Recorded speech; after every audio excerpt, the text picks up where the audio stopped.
Wine, coffee, and chocolate may not be as healthy as you think. Pocono Township is considering expanding burning hours, and Secretary of State Mike Pompeo makes his way back to the U.S. with 3 Americans formerly detained by North Korea.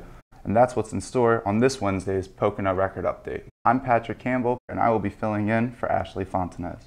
You may want to rethink that extra glass of coffee or wine, and even ditch the chocolate while you're at it, according to a new study.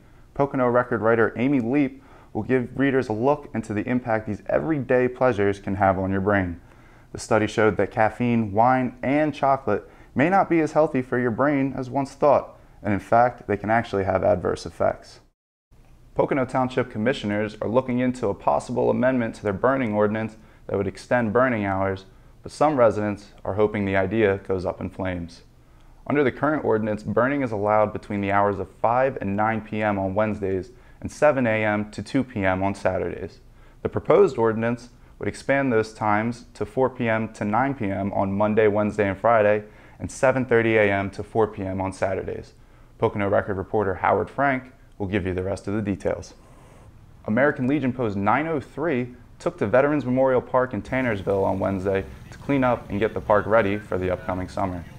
Post Commander Tom Bowditch gives us the scoop and helps take us through the different things the Post and its volunteers have to do to prep the park for a myriad of holidays and celebrations, including the 100th anniversary of Veterans Day later this year. Check out the story in tomorrow's paper where I and photographer Keith Stevenson will give you the rundown on the cleanup. Now, on to local sports. Stroudsburg jumper Ayana Burrell hadn't eclipsed the 40-foot mark in triple jump since the District 11 Class 3A Championships nearly a year ago. That was until Wednesday, when Burrell took first in the event with a jump of 40 feet and 3 inches on the first day of the Eastern Pennsylvania Conference Track and Field Championships at Whitehall High School.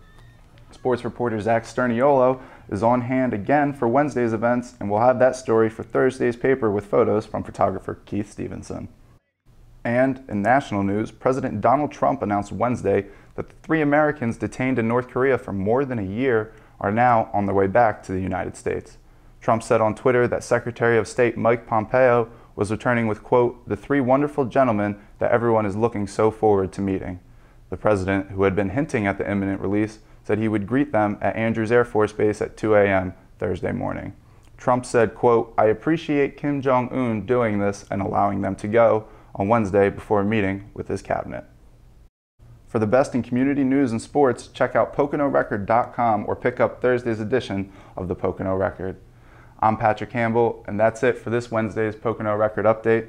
See you all tomorrow.